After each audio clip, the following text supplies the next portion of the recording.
मावळच्या जनतेला पैशात तोलू नका, नाहीतर उरले सुरले पण, अशा शब्दात अजित पवारांच्या राष्ट्रवादीचे आमदार सुनील शेळकेंनी राऊतांना इशारा दिलाय। तर 100 कोटी खर्च करून सुनील शेळके आमदार झाला असं म्हणत राऊतांनी शेळकेंना प्रत्युत्तर दिलंय।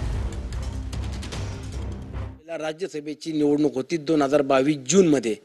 त्यावेळेला संजय राऊत साहेबांना मी स्वतः मतदान केलेले आहे। आमच्या पक्षाच्या कोट्यामधून मला राऊत साहेबांना मतदान करण्याचा सूचना दिली होती आणि मी त्यांना मतदान केलं होतं।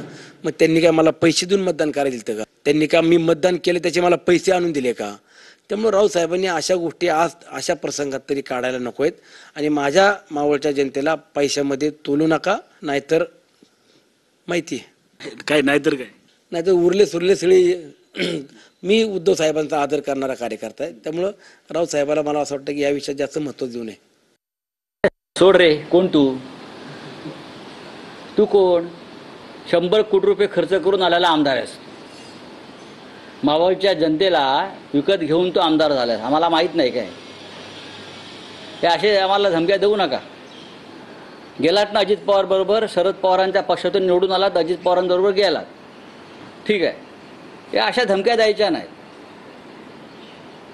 आम्ही प्रामाणिक लोक आहोत, आम्ही चोर लफंगे नाही आहोत। लोकप्रतिनिधी म्हणून तुमचं लक्ष पाहिजे। पालकमंत्री फक्त टॉवर्स उभे करतात पुण्यामध्ये तुमचे मोठे मोठे आणि बिल्डरांना मदत करतायत, गरिबांसाठी पूल बांधलेत का?